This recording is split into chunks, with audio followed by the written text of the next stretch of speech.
But ఎన్నో successful movies చేశారు కదా, back and back super super hits ఉన్నాయి మీవి. విక్రమార్కుడు కావచ్చు, ఒక్కసారి వెనక్కి వెళ్తే ఒక్కసారిగా మళ్ళీ వద్దనుకున్నావు, లేకపోతే ఛాన్సులు రాకో కొంత గ్యాప్ అయితే వచ్చింది. ఎప్పుడైనా సుమ్మగారు చెప్పడం కానీ, లేకపోతే మీ అంతటి మీరు అనుకోవటం కానీ, ఏంటి రాజు ఇంత గ్యాప్ వచ్చింది నీకు, ఒకప్పుడు ఎంత పెద్ద యాక్టర్వి, ఏ క్యారెక్టర్ అయినా పండించగలవు, అలాంటిది ఇంత గ్యాప్ ఎందుకు వచ్చిందని మీ ఇద్దరు కూర్చొని మాట్లాడుకోవటం? అలాంటిది ఏం లేదు, ఎప్పుడు జరగలేదు. ఎందుకంటే గ్యాప్ రావడానికి కారణం అంటే నేను టెలివిజన్ ప్రొడక్షన్లోకి దిగాను. Production, I was handling production. So production మా నాన్న మాకు ప్రొడక్షన్ హౌస్ ఉండేది ఫాదర్ దగ్గర.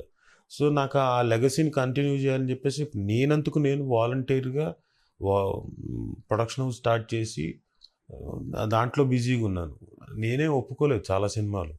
ఓకే. ఎందుకంటే 2 చోట్ల అక్కడ లొకేషన్లో ఏం జరుగుతుందో తెలియక, షూటింగ్ జరుగుతుందో లేదో, 1 మ్యాన్ షో అప్పుడు.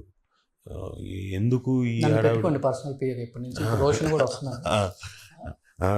సో అప్పుడు ఎందుకని చెప్పేసి నేను కొన్ని సినిమాలు ఒప్పుకోలేదు. బట్ నా పరిధిలో నా డేట్ చూసుకొని చిన్న సినిమాలు నా కన్వీనియన్స్ కొద్దీ నా డేట్లను బేస్ చేసుకునే సినిమాలు వచ్చాయి నాకు.